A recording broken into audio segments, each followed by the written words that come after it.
Verse 2 in the Zohar, it talks about Zot HaTorah, that we need to understand what does it mean Zot HaTorah. He's not yet saying what's the law, but he says everything's supposed to be one. Everything is unified. Don't look at things fragmented. This is that, and we do. We do all the time. I'm going to work, that's one. I'm coming home, that's done. We don't see it as one. There is a reason for everything as one. So it says everything is one.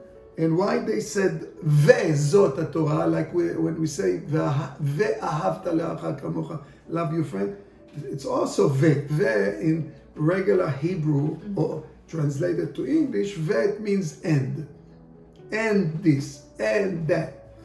But in Hebrew, ve, it's not and. It means zir and pin. The letter vav, it's chesed gvura tiferet netzach hod yesod. You have to add it to make sure that it's unified. You cannot live your life only in the physicality without those 6 levels. Ve.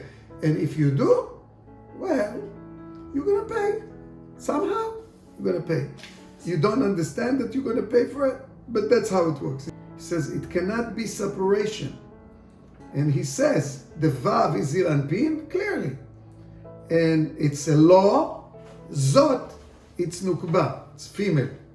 Okay? So the word is female, Zir Anpin is male. They have to live together, they have to be one. First, to understand that when you have male and female, or right and left, without right and left, you have no central. If you only left, it's only left. If you're only right, it's only right. Right and left, you have central.